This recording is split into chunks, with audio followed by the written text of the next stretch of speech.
Et ça, c'est la vieille version. Et alors, deux cultures, celui qui pense que voilà, une fois que tu es arrivé à cet état-là, il faut se débarrasser de la couverture. Et puis moi, jusqu'au bout, quoi. Il faut que ça tienne. Et même si ça t'embarrasse dans la lecture, bah, faut que tu acceptes l'accident, quoi. Bon, le titre, c'est De quoi le Covid est-il le signe? Camus, Ramu et le fléau. Je voudrais reprendre avec une citation que j'avais tronquée la dernière fois de Plutarque, une citation qui rapportait dans la vie de Périclès l'influence de l'enseignement d'Anaxagore et comment Périclès avait appris à ne pas se fier trop rapidement aux oracles, comment il avait été entré dans une rationalité, dans un sens de la causalité naturelle, etc. Cependant, Plutarque, qui vient bien plus tard, on pourrait dire, fait une analyse très très pertinente du fait que la pensée de la causalité naturelle n'interdit pas la possibilité de l'oracle et n'interdit pas la possibilité d'une lecture des choses comme signes. Alors je vous relis le passage. On avait apporté de la campagne à Périclès une tête de bélier qui n'avait qu'une corne. Le devin Lampon observa que cette corne partait du milieu du front et qu'elle était forte et pleine. Deux hommes, Thucydide, non pas l'historien, mais un autre Thucydide, et Périclès mènent aujourd'hui, dit-il, les affaires de l'État. Mais tout le pouvoir se trouvera bientôt réuni entre les mains de celui chez lequel est né ce prodige. Donc le devin arrive, voit ce bélier à une corne et dit bah, c'est le signe que Périclès va récupérer entièrement le pouvoir. À ce moment, Anaxagore ouvrit cette tête et fit voir que la cervelle ne remplissait pas la cavité destinée à la contenir, mais que, détachée de toutes les parois du crâne, elle s'était resserrée et allongée en forme d'œuf, vers le point où s'enfonçait la racine de la corne. Tous ceux qui étaient présents à cette démonstration admirèrent Anaxagore. Mais, peu de temps après, leur admiration se tourna aussi vers Lampon, car le parti de Thucydide fut renversé et le gouvernement passa tout entier aux mains de Périclès. Voilà, quand même. Au reste, il a fort bien pu se faire que, et voilà, écoutez le passage important, sur un même sujet, le physicien et le prêtre rencontrassent juste. L'un en expliquant la cause du phénomène, l'autre en donnant la signification. Le premier devait en effet rechercher par quel principe et de quelle manière ce phénomène s'était produit, et le second, dans quel but, et ce qu'il annonçait. Or, ceux qui prétendent qu'en découvrant la cause, on fait disparaître le prodige, le signe, ne s'aperçoivent pas que par ce raisonnement, ils anéantissent tout à la fois et les signes qui nous sont envoyés du ciel et les signes de convention créés par la main des hommes, comme le son des disques, la lumière des fanaux, l'ombre des cadrans solaires. Toute chose imaginée dans un but est préparée pour ce but, ce qui est un signe de convention. Et il s'arrête en disant « mais ces réflexions trouveraient peut-être mieux leur place dans un autre ouvrage ». Autrement dit, ça n'est pas parce qu'on a donné une explication que la chose ne peut pas être en même temps un signe. Et la preuve de cela, l'explication, disons, de cette possibilité du signe, c'est que on peut expliquer comment la lumière produit l'ombre sur le cadran solaire, bien sûr, mais dire l'heure qu'il fait, comprendre cela au sein d'une signification qui est une mesure du temps humaine, eh bien, ça vient d'une convention et d'une interprétation. Et cette interprétation est toujours possible. Alors, notre sujet d'aujourd'hui, c'est comment penser le coronavirus, non pas comme chose, mais comme signe. Comment, non pas seulement l'expliquer à partir des causalités que pourraient trouver des infectiologues, des épidémiologues, etc., mais l'interpréter. Le Covid ne fait-il que nous covider la tête d'une certaine façon? mais il faut constater que beaucoup s'empressent de nous la remplir et chacun y va justement de son interprétation et de sa lecture. C'est pour cela que dans un texte que j'ai donné à l'hebdomadaire La Vie, dans le numéro de Pâques, j'écrivais la chose suivante: les intellectuels ne sont pas aussi atteints par le coronavirus, par le confinement, les intellectuels ne sont pas aussi atteints que les bistrotiers.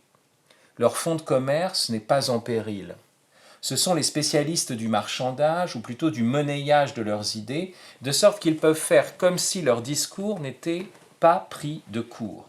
Quand ils parlent du coronavirus et de ses conséquences, ils ne se laissent pas démonter et sous-entendent, comme Tarou dans La peste d'Albert Camus, « Mais quoi, la mort n'est rien pour des hommes comme moi, c'est un événement qui leur donne raison. » Autant dire qu'il n'y a pas d'événement ou que celui-ci se résorbe dans une dialectique infaillible et que nous allons bientôt vous désigner les coupables. Ainsi, les collapsologues font de la collapsologie, les altermondialistes disent que c'est la fin de la mondialisation, les mondialistes que c'est la preuve de la nécessité d'un gouvernement global, les anti-immigrations rappellent que « restez chez vous » fut depuis toujours leur slogan, les tenants d'un pouvoir autoritaire célèbrent la Chine et ses prescriptions drastiques, mais un professeur de l'école normale supérieure, je ne disais pas son nom, mais là je peux le dire, c'est Frédéric Worms, nous assure que le meilleur remède contre l'épidémie virale, c'est la démocratie. Les épidémiologistes vantent les mesures préventives et n'aiment pas le docteur Raoult, tandis que les infectiologues cherchent des remèdes et se méfient d'Olivier Véran. Les athées en profitent pour confirmer que Dieu n'existe pas. Les fondamentalistes surenchérissent pour attester que le monde n'est qu'une vallée de larmes. Les écologistes montrent le ciel bleu au-dessus de Pékin, l'eau transparente dans les canaux de Venise, les oiseaux qui reviennent dans les villes, à quand les vautours, car les technologistes leur rétorquent qu'on voit bien que la nature n'est pas une mère puisqu'elle concocte des virus destructeurs pour ses enfants. J'aurais pu parler aussi de l'exaltation de Bill Gates, qui avait prévu la pandémie, ou de la réhabilitation de Roselyne Bachelot, qui avait commandé des masques, qui voulait qu'au budget on affecte des commandes de masques par prévention. Je devrais parler bien sûr du philosophe italien Giorgio Agamben, qui très tôt a évoqué une terreur sanitaire, en fait, et il nous a resservi ses thèses dans tous ses livres, dans Homo Sacer, cette bureaucratie moderne, etc., qu'il ne cesse de dénoncer, c'est la dénonciation du dispositif politique mondial, et au fond, très vite, il a écrit un texte en disant « Vous voyez, ce qui arrive, c'est ce que je disais depuis toujours dans mon œuvre. Hein. » Pour un Italien, c'est plus difficile que pour un autre de dire ça, parce que quand même, l'Italie, surtout si vous habitiez à côté de Bergame, c'était autre chose que l'impression d'une terreur étatique qui imposait le confinement et des mesures. Bon. On pourrait dire aussi que l'interprétation, c'est que on a cru jusqu'ici qu'on était dans le règne de l'économisme et que la production des marchandises était la chose absolue. On se rend compte que ce n'est pas la production des marchandises, mais plutôt la préservation de la santé, qu'on est passé du consumérisme au conservatisme le plus étroit, la conservation de soi. À ce moment-là, ça viendrait confirmer des thèses de Jacques de Witt ou de Jean-Claude Michéa dans l'Empire du moindre mal. On peut aussi penser que ça a été l'occasion, ce coronavirus, pour des chefs d'État de petite envergure de se présenter en chef de guerre, notamment Emmanuel Macron en général face aux microbes. On peut aussi essayer d'analyser la viralité microbienne doublée en fait d'une viralité médiatique et comprendre que le confinement qui nous préserve en vérité nous expose en nous faisant croire qu'il n'y a plus qu'une seule maladie, toutes les actualités ayant été absorbées dans la seule actualité du corona. Et là, vous voyez, on pourrait expliquer le paradigme technocratique, comprendre que la pandémie covidienne renvoie à une pandémie numérique, et ça m'arrangerait beaucoup, parce que c'est ce que je dis tout le temps aussi dans mes propres bouquins, sans compter que moi-même je m'expose ici dans une certaine suffisance, je me la ramène, je ramène l'événement à moi, je m'en fais de la publicité, comment en irait-il autrement? Bref, le Covid-19 voudrait que je dise neuf, enfin que je dise du neuf, et nous sommes face à un vrai problème d'herméneutique. Tout signe peut être sujet à des interprétations diverses, et sa compréhension se fait toujours à partir de ce que l'on connaît déjà.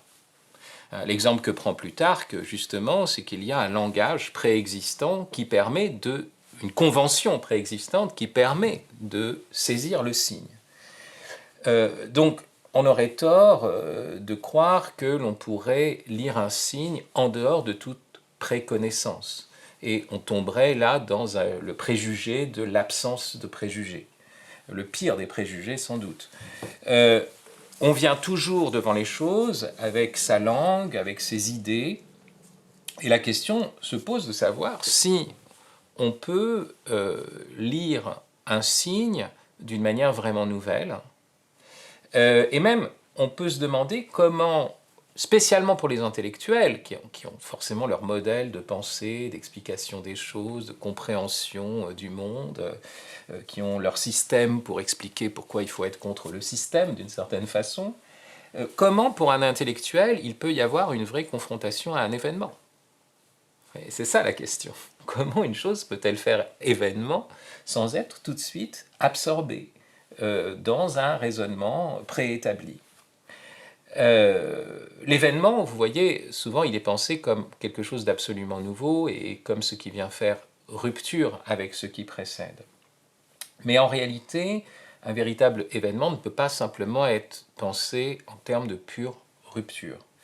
Parce que si c'est une rupture totale, c'est un événement pour personne. Il faut quand même que l'événement me touche, me concerne. En réalité, l'événement est une nouveauté, mais il est une telle nouveauté, selon la phrase je fais toute chose nouvelle, y compris le passé.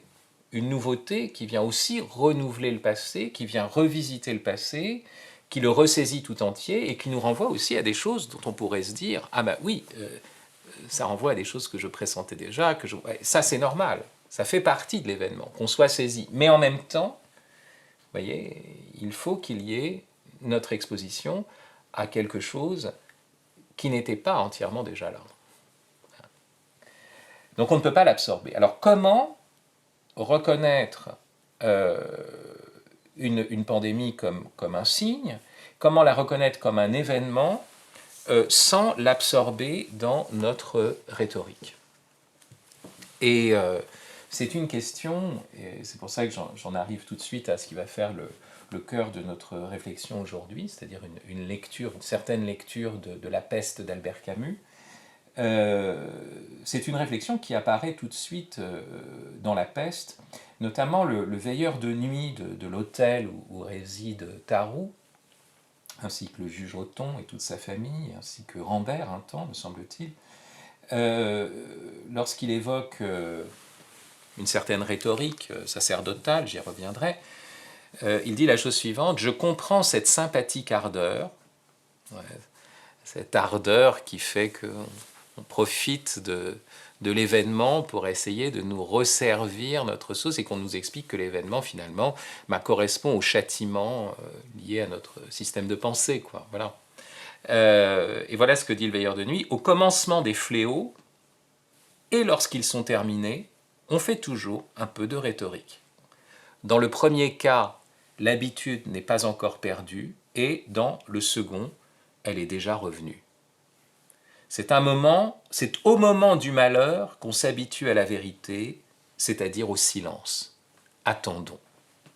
Et alors là, voilà, au début de l'épidémie, ou plutôt tant qu'elle ne nous frappe pas, si vous voulez, au début, à la fin, et si on est passé entre les mailles du filet, d'une certaine façon, on n'échappe pas à la rhétorique. On n'échappe pas à une forme de récupération de ce qui se passe. Mais quand le malheur vient nous frapper, eh bien, on est réduit au silence. Et c'est ce que dit, d'une certaine façon, alors on verra comment malgré tout, Camus interprète ce silence qui lui paraît l'attitude la plus vraie. Mais vous voyez, d'emblée, ce qui est pointé dans le texte, c'est une rhétorique majeure, à savoir la rhétorique religieuse sur la peste. où là le signe est vu vraiment au sens où l'entend Plutarque au début, c'est-à-dire signe envoyé par Dieu, qui nous dit quelque chose. C'est le Covid vu comme fléau, et le fléau qui vient nous flageller, par définition, comme châtiment de Dieu. C'est là-dessus que revient d'ailleurs dans son... on peut résumer en partie de la thèse de Camus, mais enfin, je dirais un passage du roman de Fred Vargas, Pars vite et reviens tard. Si vous avez suivi le précédent épisode de Pensée entre la peste et le corona, vous savez que ça fait référence à une citation d'Hippocrate qui nous dit qu'en temps d'épidémie, ce qu'il faut faire, c'est voilà, cito longe tarde, cito fugeas longe, redeas tarde, donc vite, fuis loin et reviens le plus tard possible. Bon, et alors l'histoire de ce roman policier, c'est un tueur en série qui se fait passer pour la peste, d'une certaine façon, qui fait croire que c'est la peste en fait qui étend son ravage. Enfin, c'est un peu plus complexe que ça. Mais il y a une discussion entre le commissaire Adamsberg, qui est le héros de Fred Vargas, et Danglars, son capitaine. Et quand Danglars dit oui, la peste était souvent vue comme un châtiment, il dit châtiment, murmura Adamsberg, vous êtes sûr de cela? Danglars répond pendant 1000 ans, personne ne mit en doute que la peste avait été envoyée sur terre par Dieu en personne en punition de nos péchés. Et Adamsberg répond je vais vous dire un truc, je n'aimerais pas croiser Dieu en pleine nuit. Oui, bon, c'est un Dieu qui envoie des fléaux comme ça et qui cherche à nous punir de nos péchés avec la peste. Il y a quelque chose de douteux. Et en même temps, voilà, c'est ce qui va apparaître dans le roman d'Albert Camus à travers la figure du père Panlou, qui est une figure, disons, une figure forte. Camus a dit qu'il ne s'identifiait à aucun des personnages de la peste. Et on va comprendre d'ailleurs pourquoi. Parce qu'il faut comprendre aussi quel est l'enjeu de ce livre. Bien sûr qu'il y a le docteur Rieux, qui est le narrateur, on le découvre à la toute fin, alors même qu'il se décrit à la troisième personne pendant tout le livre. Camus disait qu'il se retrouvait beaucoup dans le personnage de Grand, cet employé, ce fonctionnaire, mais qui essaye de faire de la littérature et qui reste bloqué sur la première phrase du roman qui ne finira jamais, bon, et qui est un peu un flaubertien stérilisé par le désir de perfection. Il y a Rambert, l'amoureux, qui veut quitter la ville d'Oran, quitter le confinement pour retrouver celle qu'il aime et qui va finalement rester. Il y a Tarou, celui qui ne supporte pas un monde où les hommes doivent mourir et où on peut même par légitime défense, tuer quelqu'un d'autre. C'est quelque chose qui est insupportable pour lui.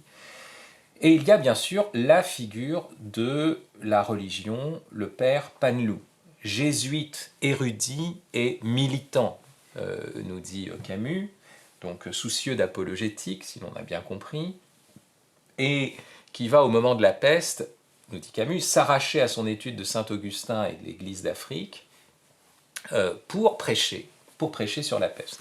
Et il va faire un premier prêche véhément qui commence ainsi, dans ce qui nous apparaît comme la logique classique du fléau, mais aussi de tous ces discours dont on a parlé. Et on désigne vraiment des coupables bien précis, en les ramenant finalement à une vision préalable du monde et ce qui devrait être bien dans le monde. Mes frères, vous êtes dans le malheur, mes frères, vous l'avez mérité. Bon, c'est clair. Et référence bien sûr biblique pour se justifier. La première fois que ce fléau apparaît dans l'histoire, c'est pour frapper les ennemis de Dieu. Pharaon s'oppose aux desseins éternels et la peste le fait alors tomber à genoux. Depuis le début de toute histoire, le fléau de Dieu met à ses pieds les orgueilleux et les aveugles. Méditez cela et tombez à genoux. On reconnaît le sermon, traditionnaliste, étroit, très... Ça apparaît plutôt, cette forme de sermon, au XVIIe siècle, et puis ça vient se figer au XIXe. Mais Camus ne part pas de rien. C'est un type de discours courant. Mais ce que je vous disais, c'est qu'en fait, c'est le discours de tout le monde, pas spécifiquement au prêtre, c'est bien ça. Chacun a son système de valeurs, mais voilà. Vous l'avez mérité, c'est vrai. Donc, alors, il y a une référence, bien sûr, à l'ange de la peste, référence qui n'est pas sans lien avec le livre des Chroniques, bien sûr. Un ange de la peste passerait, donc vraiment c'est envoyé par Dieu. Et le discours sur le fléau devient, explicite sa métaphore. Dans l'immense grange de l'univers, le fléau implacable battra le blé humain jusqu'à ce que la paille soit séparée du grain.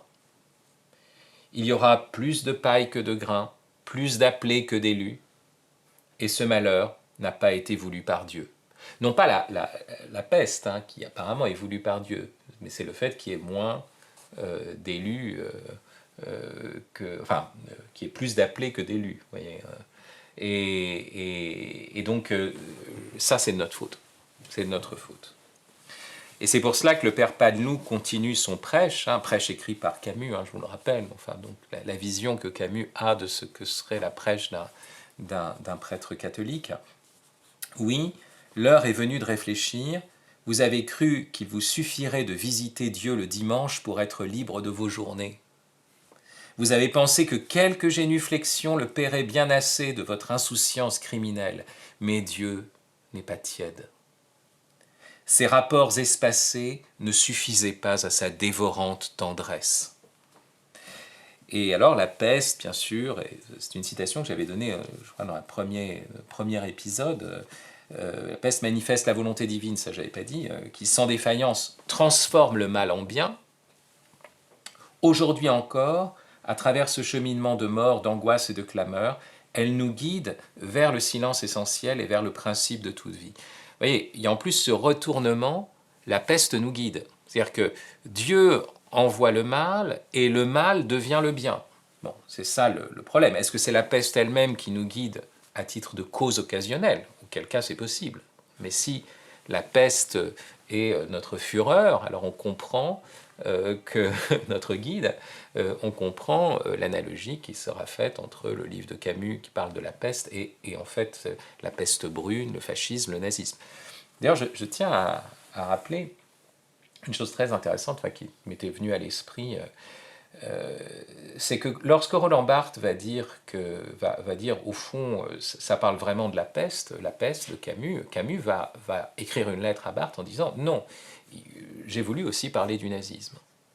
Et ceux qui sont exilés dans la peste, ceux qui sont prisonniers, c'est aussi les déportés, c'est aussi ceux qui sont enfermés dans des périodes d'occupation, etc., ou de déportation. Et c'est très intéressant parce qu'on a l'impression qu'on est dans une époque qui nous réduit à la littéralité. C'est-à-dire que la peste n'est plus une allégorie d'un autre mal que la peste elle-même aujourd'hui pour nous. Quand nous le lisons, nous ne le lisons pas comme Camus le faisait lire au lendemain de la Deuxième Guerre. Et c'est la même chose par exemple pour La ferme des animaux de George Orwell, qui était aussi une allégorie du soviétisme qui se changeait en stalinisme, etc. Aujourd'hui, on le lit, La ferme des animaux, comme la ferme des animaux, c'est-à-dire le problème, c'est l'animalisme, et la possibilité d'un totalitarisme animalier, si vous voulez. C'est très étonnant comment on est ramené à des questions qui sont devenues de plus en plus élémentaires, et comment, est-ce que ça veut dire qu'on est allé plus loin, ou qu'on a régressé, qu'on n'est même plus capable de métaphores, voyez, ou d'allégories. En tout cas, les questions de notre temps sont de ce type-là. Alors, ce qui va se passer, bien sûr, c'est que Paneloux, quand même, va s'enrôler dans les formations sanitaires créées par Tarou autour du docteur Rieu. Ces formations sanitaires, c'est vraiment le cœur du livre de Camus, parce qu'on va y voir des figures que tout oppose, Joseph Grand, l'employé municipal qui essaye de faire de la littérature, qui est enfermé dans son petit monde, Rambert, qui est un journaliste amoureux, qui voudrait partir, Tarou, dont j'ai parlé, etc., et y compris Paneloux. Vous voyez, ces gens qui, face à l'épidémie, malgré tout, vont se dire il faut faire quelque chose, on va aider le docteur, donc ils deviennent tous aides-soignants. Vous voyez, tout le monde rentre dans ce grand mouvement qu'on applaudit à 20 heures en tapant sur sa casserole. Et il va se passer quelque chose pour Panlou, c'est qu'à cette occasion, il va voir un enfant mourir de la peste, l'enfant du juge Othon. Et c'est la mort de cet enfant qui va provoquer chez lui une évolution, une transformation.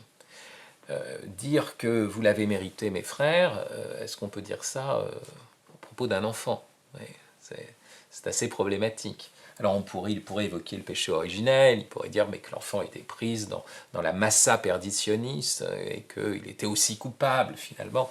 Bon, on peut dire ça, mais on sent qu'il y a une limite à ce genre de discours, un discours où le mal devient d'une certaine façon un mal nécessaire et donc un bien. Voilà ce que dit le narrateur. À partir de ce jour où Panlou avait longtemps regardé un enfant mourir, il parut changer. Une tension croissante se lisait sur son visage. Et le jour où il dit à Rieux, en souriant, qu'il préparait en ce moment un court traité sur le sujet « Un prêtre peut-il consulter un médecin ?», le docteur eut l'impression qu'il s'agissait de quelque chose de plus sérieux que ne semblait le dire Panlou. Un prêtre peut-il consulter un médecin ? C'est une question étonnante de faire un traité sur ce sujet-là. Je suis prêtre, je ne devrais pas consulter un médecin. Mais c'est là qu'on va voir ce qui va se passer chez Panlou, cette transformation. Dans la première version de La Peste, le père Panlou perdait la foi. Et on aurait pu faire l'analogie entre Panlou et l'abbé Sénabre dans l'imposture et la joie de Bernanos. Cet abbé qui est spécialiste des mystiques, et spécialement des mystiques florentins, qui devient une figure du mal pour Bernanos. Il voyait Bernanos rapporter ce personnage peut-être à la figure d'Henri Brémond, l'auteur de l'histoire littéraire du sentiment religieux, qui ramenait finalement la question de la foi et du salut à des questions littéraires finalement. Et on voit qu'il y a un peu ça aussi chez Panlou, c'est-à-dire érudit, militant et bien sûr alors jésuite. Ça c'est l'accusation majeure. Mais enfin,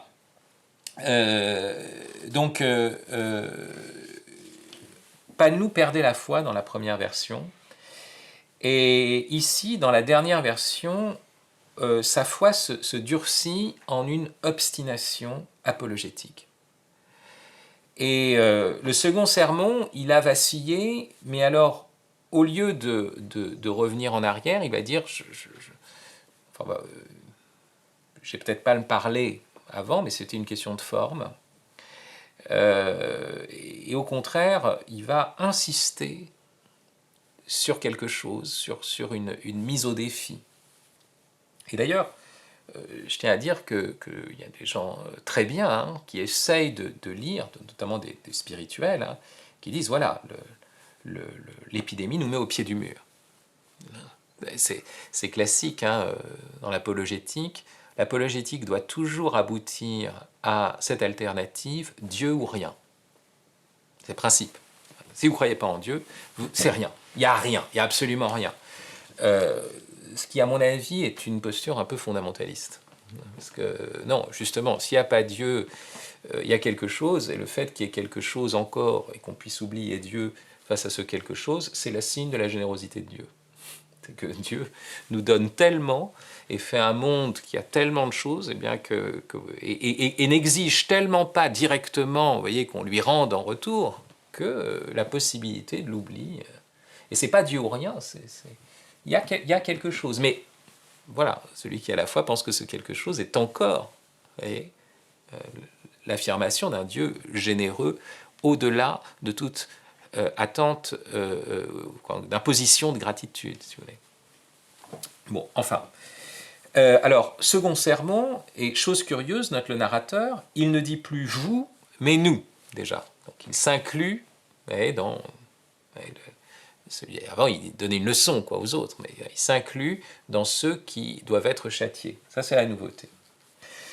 Il avoue d'ailleurs avoir manqué de charité la fois précédente. Et alors que le premier sermon était rapporté d'abord dans un style direct, celui-ci est plutôt en style indirect. Voilà ce que disait donc Panlou dans ce second sermon. On est en style indirect, c'est pour ça que je passe par le passé. L'épreuve la plus cruelle était encore bénéfice pour le chrétien. Et justement, ce que le chrétien en l'espèce devait chercher, c'était son bénéfice, de quoi le bénéfice était fait et comment on pouvait le trouver. Vous voyez, cette question toujours face au mal, quel est mon bénéfice? On pourrait se dire, une question capitaliste par excellence, hein, comment je vais tirer mon profit de ce truc-là. Et vous voyez, tirer le bénéfice du mal, comme en quoi le mal fait le bien finalement, bénéfice du mal, c'est ça, montre un glissement classique de toute théodicée, c'est-à-dire qu'on commence à vouloir justifier Dieu, ce qui déjà est très problématique, parce que je veux dire, Dieu aurait besoin de moi pour le justifier, je serais plus juste que lui dès lors, enfin bon, c'est déjà problématique. Dans quelle mesure peut-on justifier Dieu et ne pas avoir nous-mêmes à être justifiés? Et la justification de Dieu glisse vers une justification du mal. Le mal, c'est normal. Ça fait partie d'un dessein, d'un plan, d'un mécanisme, c'est une partie d'ouvrage. Et c'est d'ailleurs régressé, on pourrait dire, vers, je dirais, une conception cosmologique du mal, telle qu'on la voit chez les stoïciens. Les stoïciens diront, le mal, c'est une ombre au tableau. Mais vous voyez, cette ombre, elle sert au tableau tout entier. Ton enfant meurt, mais à l'échelle du cosmos, ça fait de la place, en gros. Hein. Bon, faut pas... Et puis ton enfant, tu savais qu'il était mortel. Si tu en souffres tant, c'est que tu as une erreur dans tes représentations et tu n'as pas compris que tu as cru que ce qui était mortel était immortel. C'est une aberration, donc il faut accepter, il faut entrer dans cet amor fati, cet amour de la fatalité, mais aussi voir derrière cette fatalité-là une sorte de providence cosmique générale. Donc c'est le problème, c'est-à-dire qu'au bout d'un moment, ça devient une justification du mal. Est-ce qu'on peut justifier le mal? Et là-dessus, Camus est toujours clair, c'est non. Et la critique que fait Camus de ce genre de prêche, c'est la critique d'une certaine apologétique qui a eu cours et qui pose d'énormes problèmes. Alors, mais Camus a l'instinct que ça ne marche pas. Voilà ce que va dire Panlou, donc il va revenir sur la question de la souffrance des enfants et de leur mort. On retrouve ici peut-être une référence au personnage d'Ivan Karamazov, hein, dans Les Frères Karamazov, qui pose les mêmes questions finalement. S'il est juste, il parle de Don Juan d'abord, s'il est juste que le libertin soit foudroyé, il méritait, c'était sa question, il mérite son châtiment, on ne comprend pas la souffrance de l'enfant. Et en vérité, il n'y avait rien sur la terre, on est dans le discours en direct de le passé, hein, il n'y avait rien sur la terre de plus important que la souffrance d'un enfant, et l'horreur de cette souffrance traîne avec elle, et l'horreur que cette souffrance traîne avec elle, et les raisons qu'il faut lui trouver. Dans le reste de la vie, Dieu nous facilitait tout, et jusque-là, la religion était sans mérite. Ici, au contraire, il nous mettait au pied du mur.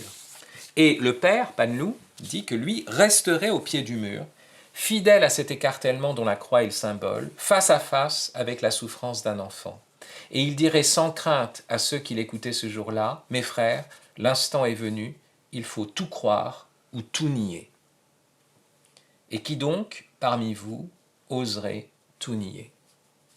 Ouais, l'alternative, c'est Dieu ou rien. Face à la souffrance de l'enfant qui est inexplicable, qui ne relève pas de la question du châtiment mérité, eh bien, soit on s'abandonne totalement dans la foi, soit on dit c'est un monde où les enfants souffrent, il n'y a aucune raison à cela, il n'y a même pas de Dieu bon, donc ce monde est lui-même entièrement désavoué, et c'est le néant finalement qui règne et qui triomphe. Et alors après, il va parler de l'histoire des religieux du couvent de la Merci, religieux où il y avait un couvent où il y avait 81 religieux, et au moment de la peste de Marseille, en 1722, seulement 4 religieux vont survivre dans ce couvent, mais l'histoire c'est que 3 vont fuir parmi les survivants. Il va en rester plus qu'un seul. Et Panlou va dire « il faut être celui qui reste ». Puis après, il va parler du fameux évêque Belzins, admiré des Marseillais, parce qu'il les a aidés pendant la peste, mais on raconte qu'à la fin de la peste, parce qu'il avait l'impression d'avoir tout fait et qu'il ne pouvait plus rien, il s'est enfermé dans son évêché, il a fait murer la porte avec des nourritures, etc., pour lui seul. Ça, c'est une histoire étonnante. En tout cas, c'est ce que raconte Camus. Et la population, tout d'un coup abandonnée par celui qui les avait aidés, ne comprend pas et va se venger ou va l'interpeller en balançant des cadavres de pestiférés par-dessus le mur de l'évêché, vous voyez, pour qu'il soit atteint malgré son mur. Et là, Panlou commente en disant « il n'est pas d'île dans la peste. On ne peut pas s'isoler. La peste, dès qu'elle frappe, on est tous touchés. Vouloir se retirer de cette souffrance commune, c'est pas possible, etc. Non, il n'y avait pas de milieu, il fallait admettre le scandale, parce qu'il nous fallait choisir de haïr Dieu ou de l'aimer. Et qui oserait choisir la haine de Dieu? On revient sur cette alternative absolue. Et là, on arrive au discours direct. « Mes frères, dit enfin Panlou en annonçant qu'il concluait, l'amour de Dieu est un amour difficile. Il suppose l'abandon total de soi-même et le dédain de sa personne. Mais lui seul peut effacer la souffrance et la mort des enfants. » Et cet effacement, on pourrait dire c'est merveilleux, mais c'est presque aussi un scandale. Comment est-ce qu'on peut effacer la douleur qui a été celle d'une mère ou d'un père? Enfin, vous voyez, c'est... Bon. Supposons qu'on efface, hein. Lui seul, en tout cas, peut la rendre nécessaire, parce qu'il est impossible de la comprendre, et c'est là où il y a un basculement incroyable, et qu'on ne peut que la vouloir. Donc, on doit vouloir la mort des enfants parce que Dieu la veut, même si c'est incompréhensible, et parce que lui seul peut effacer cette tragédie dans une restauration à la fin des temps. Alors, la suite, c'est que Panlou va tomber malade, on ne sait pas très bien de quoi il tombe malade, et il va cacher sa maladie, surtout il ne voudra pas voir de prêtre, c'est-à-dire qu'il veut s'identifier à l'enfant mort, et dire oui à la volonté de Dieu, c'est dire eh bien, que moi aussi je meurs de la peste.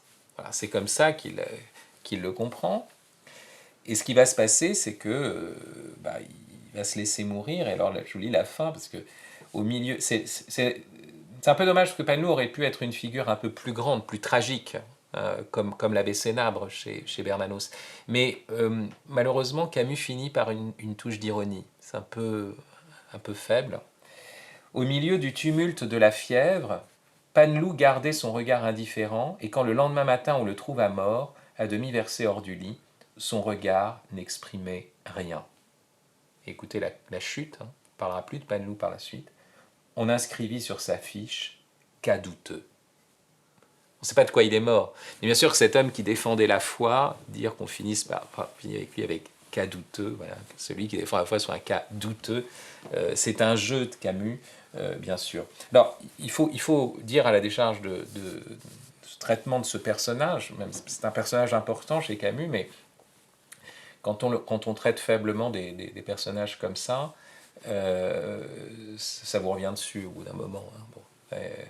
Mais c'est ce qui est arrivé à Camus finalement. Il n'a pas suffisamment réglé son compte au prêtre et à la fin de sa vie, c'est un peu revenu dans sa vie cette question-là. Mais enfin bon, il aurait pu lui régler davantage son compte. En tout cas, mais en lui donnant une dimension, enfin en ayant beaucoup plus pitié d'une certaine façon, l'envelopper dans cette pitié. Il y a des personnages plus ridicules que Panlou. Je prends le docteur Richard, par exemple, et toute assimilation au docteur Raoult ou autre est abusive, bien sûr. Mais je vous lis ce passage que je trouve vraiment très drôle et très contemporain. On est vers la fin du livre. Hein. Le graphique des progrès de la peste, avec sa montée incessante, puis le long plateau qui lui succédait, paraissait tout à fait réconfortant au docteur Richard, par exemple. C'est un excellent graphique, disait-il. Il estimait que la maladie avait atteint ce qu'il appelait un palier. Désormais, elle ne pourrait que décroître. Il en attribuait le mérite au nouveau sérum de Castel, qui venait de connaître en effet quelques succès inattendus. Le vieux Castel n'y contredisait pas, mais estimait qu'en fait, on ne pouvait rien prévoir, l'histoire des épidémies comportant des rebondissements imprévus. Ouais, Raoult est peut-être du côté de Castel, en fait. Hein. Bon. La préfecture, qui depuis longtemps désirait apporter un apaisement à l'esprit public et à qui la peste n'en donnait pas les moyens, se proposait de réunir les médecins pour leur demander un rapport à ce sujet, vous voyez, graphique, lorsque le docteur Richard fut enlevé par la peste, lui aussi, et précisément sur le palier de la maladie. Donc là encore, une chute ironique pour ce pauvre docteur Richard. Quel est l'enjeu en fait de Camus dans ce livre et une manière de critiquer radicalement la peste comme fléau? C'est-à-dire, est-ce que la peste devient l'insignifiance même ou de quoi la peste devient-elle le signe pour Camus dans son roman? Bien sûr que la réponse est donnée par Rieux à la fin du roman, qui renvoie à ce que lui a dit le vieillard asthmatique qu'il soigne habituellement, qui est celui qui échappe à tout, qui vit tout le temps dans son lit, vous savez, sans rien faire, et qui a deux pots de chaque côté du lit, et il compte les heures en faisant passer des haricots d'un pot à l'autre, vous savez, bon, c'est un peu un personnage étonnant, et qui a des paroles de vérité, mais aussi de délire sur l'humanité en général. C'est le moment où c'est la fête à Oran, parce qu'on a réouvert les portes, parce que la peste a été balayée. Rieux, lui, a appris que sa femme était morte hors de la ville, dans une maison, dans un sanatorium, parce qu'elle était malade, d'autres choses. Donc Rieux est seul, avec sa mère. Très important, les mères, hein, pour des personnes d'Afrique du Nord. Et voilà ce que dit Rieux, le vieux avait raison, les hommes étaient toujours les mêmes. Mais c'était leur force et leur innocence. Et c'est ici que par-dessus toute douleur, Rieux sentait qu'il les rejoignait, au milieu des cris qui redoublaient de force et de durée, c'est des cris de joie, hein, qui se répercutaient longuement jusqu'au pied de la terrasse, à mesure que les gerbes multicolores s'élevaient plus nombreuses dans le ciel, le docteur Rieux décida alors de rédiger le récit qui s'achève ici, pour ne pas être de ceux qui se taisent, pour témoigner en faveur de ces pestiférés, pour laisser du moins un souvenir de l'injustice et de la violence qui leur avait été faite, et pour dire simplement ce qu'on apprend au milieu des fléaux, qu'il y a dans les hommes plus de choses à admirer que de choses à mépriser. Il y a quand même l'apprentissage de quelque chose, hein, ici. Et l'apprentissage, pour Camus, c'est un apprentissage qu'on pourrait appeler humaniste. Mais il savait cependant que cette chronique ne pouvait pas être celle de la victoire définitive. Elle ne pouvait être que le témoignage de ce qu'il avait fallu accomplir et que sans doute devrait accomplir encore, contre la terreur et son arme inlassable, malgré leur déchirement personnel, tous les hommes qui, ne pouvant être des saints et refusant d'admettre les fléaux, s'efforcent cependant d'être des médecins. Écoutant en effet les cris d'allégresse qui montaient de la ville, Rieux se souvenait que cette allégresse était toujours menacée, car il savait que cette foule en joie ignorait, il savait ce que cette foule en joie ignorait, et qu'on peut lire dans les livres, que le bacille de la peste ne meurt ni ne disparaît jamais, qu'il peut rester pendant des dizaines d'années endormi dans les meubles et le linge, qu'il attend patiemment dans les chambres, les caves, les malles, les mouchoirs et les paperasses, et que peut-être, le jour viendrait où, pour le malheur et l'enseignement des hommes, la peste réveillerait ces rats et les enverrait mourir dans une cité heureuse. Voilà la conclusion où finalement Camus refuse d'admettre le fléau comme châtiment pour ceux qui le méritent, mais il reste dans une certaine logique du fléau, c'est-à-dire il y a un enseignement à tirer. Nous avons face à cela, alors c'est ça ce qu'il faut essayer de comprendre, est-ce qu'on peut échapper complètement à cette logique-là? Vous voyez, dans cette fin, il y a bien sûr, comme vous le savez, une critique de la révolution. L'idée qu'on pourrait établir un monde absolument meilleur, où il n'y aurait plus de mal, non, la thèse de Camus, qu'on a pu lui reprocher, surtout en période où le communisme et le communisme sartrien avaient encore de la vigueur, c'est qu'il n'y a pas de révolution qui conduit à un monde meilleur. Le monde est le monde, l'homme est l'homme, il faut l'aimer avec ses défauts, ses faiblesses, etc. Et le mal revient périodiquement. Et la thèse de Camus, c'est bien sûr celle de l'homme révolté, c'est-à-dire non pas une révolution, mais une révolte sans cesse reprise contre le mal. Et on retrouve ici, bien sûr, la grande affirmation du discours du prix Nobel, vous connaissez cette phrase célèbre, « Chaque génération sans doute se croit vouée à refaire le monde, la mienne c'est pourtant qu'elle ne le refera pas.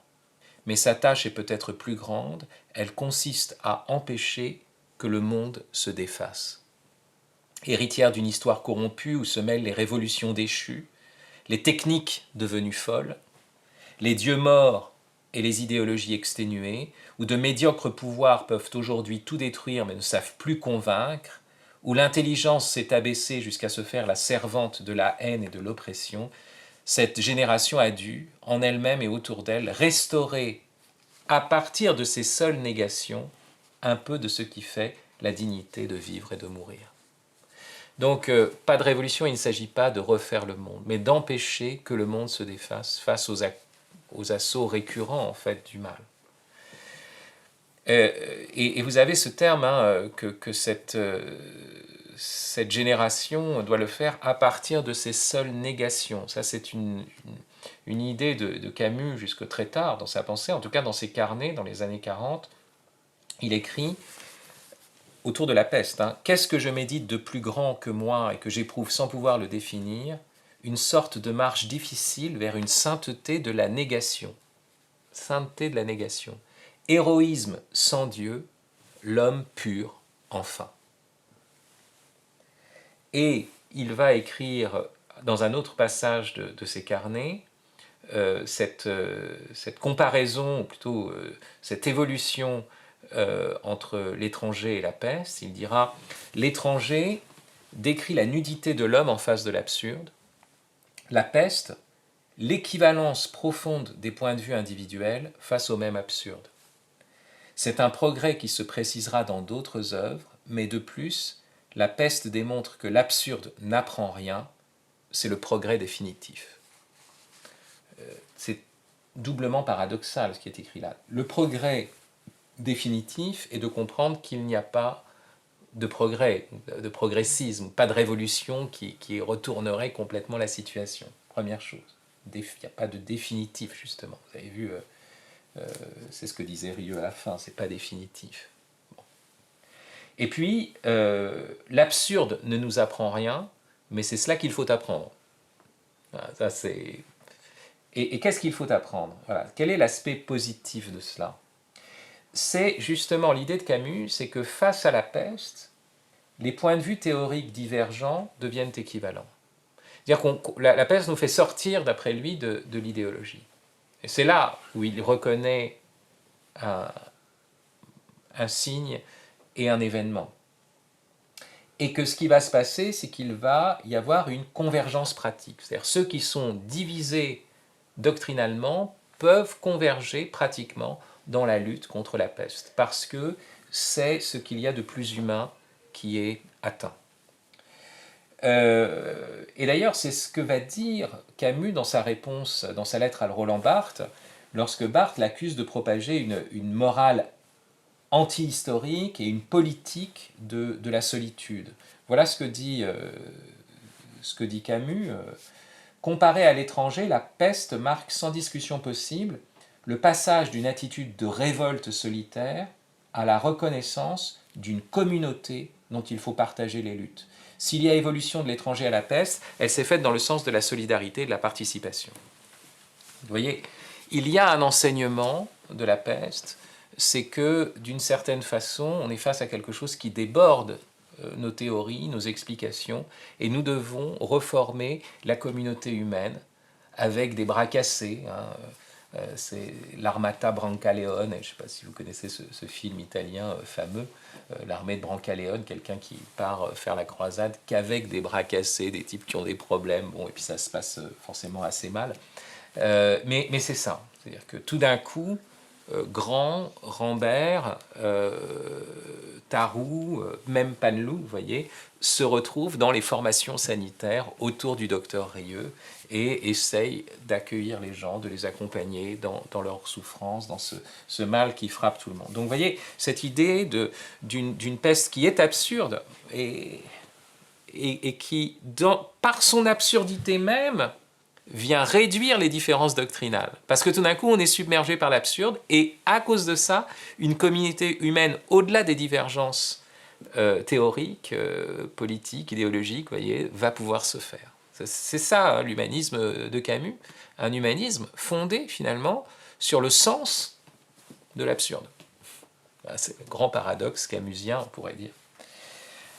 Alors, maintenant, il faut faire quelques critiques, non pas de Camus comme tel, hein, qui est un très grand auteur et qui fait toujours l'effort d'une certaine, enfin, d'une honnêteté dans son travail.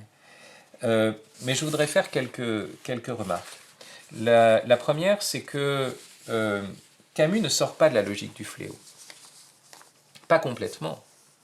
Il en déplace le sens peut-être, mais la confrontation à l'absurde et la possibilité d'une neutralisation des divergences doctrinales, et là encore, face à la peste, vous voyez, c'est exactement comme le disait Panelou, on est au pied du mur, c'est ce que Camus laisse entendre. Soit on profite égoïstement de la situation en faisant du marché noir, comme va faire Cottard, hein, c'est le personnage qui tourne mal d'une certaine façon, peut-être aussi le vieux qui crachait sur les chats, il faudrait voir. Soit on tire son épingle du jeu, soit on entre dans les formations sanitaires. On invente une communauté plus large que le cercle restreint de nos affinités. Voilà.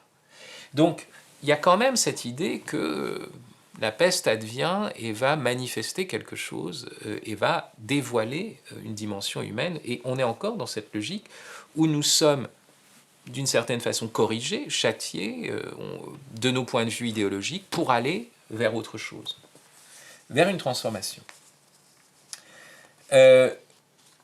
Deuxième point, Camus suit un peu trop la pensée de Marx sur la religion comme opium du peuple.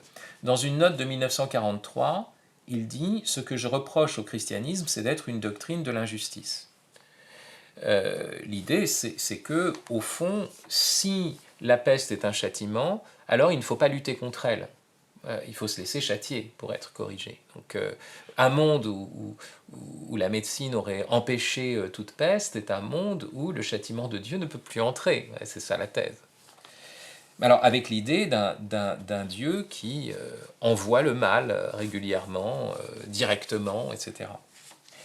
Et donc il y a chez Marx comme chez Camus une confusion de la religion et de la superstition. C'est-à-dire que vraiment l'idée d'un Dieu mauvais avec lequel il faut négocier, qui nous ferait peur, qui viendrait nous châtier méchamment, c'est une idée typique de la superstition, d'après Plutarque. Je reviendrai sur Plutarque, mais enfin bon. En tout cas, dans la théologie, on dit que Dieu permet le mal, mais il ne le veut absolument pas. Et c'est pour ça qu'il faut lutter contre le mal ici-bas. Bien sûr, sans penser que nous aurons le dernier mot. Ça, c'est très important. Sans vouloir aller trop loin et se poser comme juge suprême. C'est-à-dire, on lutte contre le mal en luttant aussi contre le mal en nous, d'une prétendue souveraineté par rapport au mal. Vous voyez. Chacun porte la peste en soi. C'est d'ailleurs une remarque que fera Tarou dans le livre de Camus. Plutarque, je vous le rappelle, grand écrivain, philosophe, était prêtre de Delphes. Un des tout derniers prêtres de Delphes.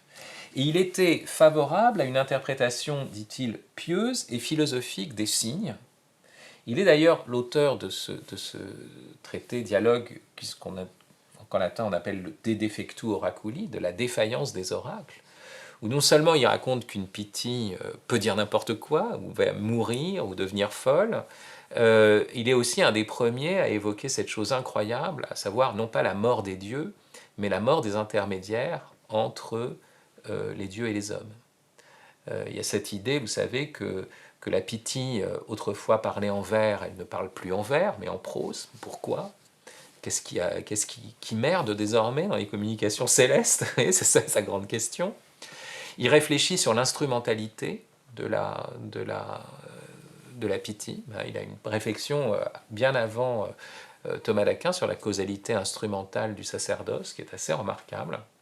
Et puis, il va dire, les démons, enfin, ce qu'on appelle daimon chez les Grecs, c'est-à-dire ces messagers intermédiaires entre les dieux qui, eux, sont bons, absolument bons, et les hommes, et donc les dieux ne veulent pas le mal, contrairement à ce que croit le superstitieux, eh bien, ces messagers peuvent mourir, peuvent disparaître. Et il y en a moins désormais, et il va y en avoir moins. Et il raconte l'histoire du grand Pan qui meurt. Il y aurait eu une voix céleste entendue par un pilote sur un navire que le grand Pan était mort. Vous connaissez le grand Pan est mort, c'est une chanson de Brassens, mais ça vient de Plutarque. Donc il est le premier à affirmer la mort, non pas des dieux, mais vraiment de ceux qui rendaient les dieux proches des hommes. Et donc pour lui, la question de l'interprétation des signes est une question difficile, et il produit une forme d'herméneutique, de pensée de l'interprétation dans ce contexte-là. Et il écrira bien sûr de nombreux traités, dont un traité contre l'athéisme et la superstition. Et voilà ce qu'il écrit. Le superstitieux regarde les maladies, la perte des biens, la mort de ses enfants, les mauvais succès, les refus qui les suivent dans l'administration publique, comme autant de traits de la vengeance divine. Ce sont des châtiments. Voilà. Aussi n'ose-t-il ni corriger les événements, ni détourner son malheur ou y remédier. C'est pas de nous, ça. Un prêtre ne doit pas consulter un médecin. De peur de se révolter contre les dieux et de s'opposer au châtiment qu'il lui inflige. Est-il malade? Il ferme la porte au médecin. C'est dit par Plutarque. Est-il dans le chagrin? Il repousse le philosophe qui vient le consoler. Laissez, dit-il, laissez souffrir un malheureux, un impie, objet fatal de la colère des dieux. Et alors, il va dire, l'homme qui est vraiment religieux, qui est vraiment pieux, c'est pas ça. Il n'est ni athée, ni superstitieux. Le pilote fait des vœux au ciel, il invoque les dieux sauveurs, et cependant, il saisit le gouvernail, il baisse l'antenne, et repliant ses voiles du sein obscur des mers, il fuit rapidement. Hésiode, après il va parler d'Hésiode et d'Homère, il revient au texte premier, c'est ça la force de Plutarque. Hésiode prescrit aux laboureurs qu'avant de cultiver la terre et de semer, il adresse ses vœux à Jupiter terrestre et à Cérès, mais il veut que ce soit en tenant la main sur la charrue. Dans Homère, Ajax, prêt à combattre contre Hector, ordonne aux Grecs d'invoquer les dieux pour lui, et pendant leur prière, il se revêt de ses armes. Agamemnon, après avoir dit aux soldats qui vont combattre « Préparez avec soin vos traits, vos boucliers », demande ensuite à Jupiter qu'il puisse renverser le palais de Priam. En effet, dit Plutarque, il conclut, le secours divin est un motif de confiance pour la vertu et non un prétexte à la lâcheté. En fait, c'est pas du tout cette foi dans le secours divin n'est pas du tout l'idée qu'on devrait laisser faire, qu'on devrait s'abandonner. Non, l'abandon à celui qui est la cause de ma propre liberté, eh bien, me pousse à prendre des décisions libres. L'abandon à celui qui est la source de mon activité me pousse à être actif et à agir contre le mal, contre l'injustice. Donc, et ce n'est pas un théologien catholique ou chrétien qui le dit, c'est Plutarque. C'est Plutarque, très simplement, rationnellement. Enfin, dernier point, Camus est focalisé sur l'humain. Il oublie le monde et la création. Vraiment, il y a un décor, bien sûr, il est touché par les choses parce que c'est un Méditerranéen et il peut parler des fleurs, de la mer. La mer est très importante chez lui, la plage, et puis la nage aussi. Mais ça reste à l'arrière-plan. L'enjeu, c'est vraiment le tourment intérieur de l'homme face à l'absurde. Et il partage cela avec Sartre que le monde, Sartre dans La nausée, l'arbre, c'est l'informe, c'est la prolifération insensée, c'est l'homme qui par sa liberté donne forme aux choses. il y a quelque chose qui est cette obsession anthropocentrique, en fait, hein, qui est typique et qui est commun aux deux. Hein. Et c'est la grande différence avec Ramu. Je passe de Camus à Ramu, on est en Suisse, donc on est obligé de venir vers cet auteur qui est un des plus grands et que Jean Paulhan considérait comme un des plus grands écrivains francophones. Ramu, en 1919, écrit un livre qui s'intitule « Les signes parmi nous ». Ça se passe à la fin de la Première Guerre mondiale, alors qu'il y a l'épidémie de grippe espagnole, et donc des tas de choses correspondent à des signes. Et alors il y a un colporteur qui s'appelle Caille, qui passe dans un village vaudois et qui distribue des petits livres sur l'Apocalypse et qui leur disent voilà. Et puis alors il y a des gens qui meurent de maladie, il y a la guerre, il y a tout. Et alors ils se disent, les villageois se disent, mais en fait c'est ça quoi. En lisant ce livre, ils lisent ce qui se passe autour d'eux, vous voyez, les choses qui se passent comme des signes et comme des signes de la fin du temps, de la fin des temps et des jugements et du jugement dernier. Mais ce qui est très intéressant, c'est qu'au bout de la catastrophe, la lecture va se retourner d'une certaine façon. Le désastre va se changer en renouveau. Autrement dit, tous ces villageois entrent dans une sorte de folie collective en se disant que c'est la fin. Et puis tout d'un coup, après un immense orage, quelques morts, une catastrophe, etc., le moindre rayon de soleil devient un miracle.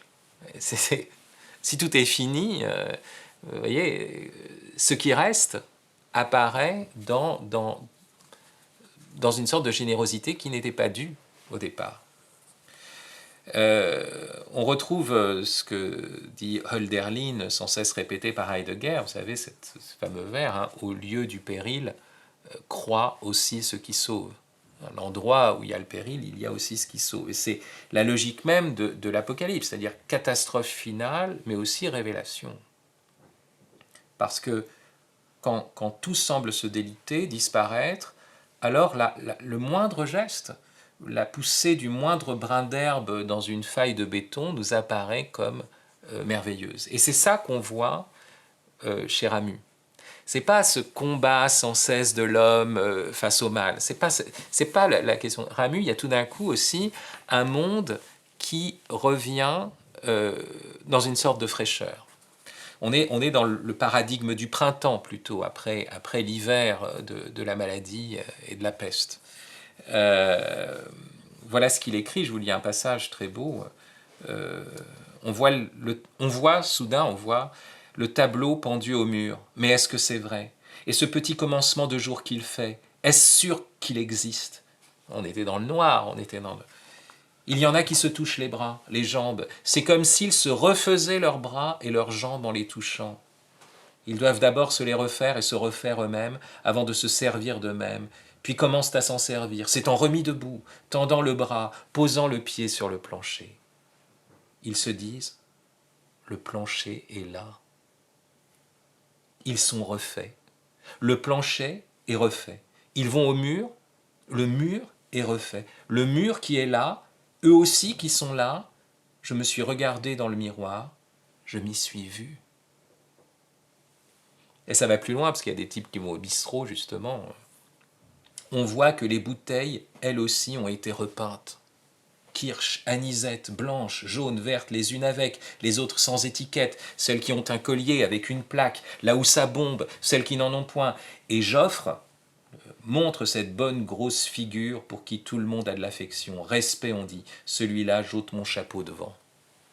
Vous voyez, c'est ce monde qui renaît. Il y a aussi cette renaissance des choses. Et tout d'un coup, la merveille des choses, précisément parce qu'on a été jusqu'au bout de la misère. Que tout d'un coup, elles nous ont été dérobées, qu'on en a été privés radicalement, qu'on a cru que c'était fichu pour toujours. Et là, la moindre chose réapparaît dans son miracle. Ah, le plancher est là.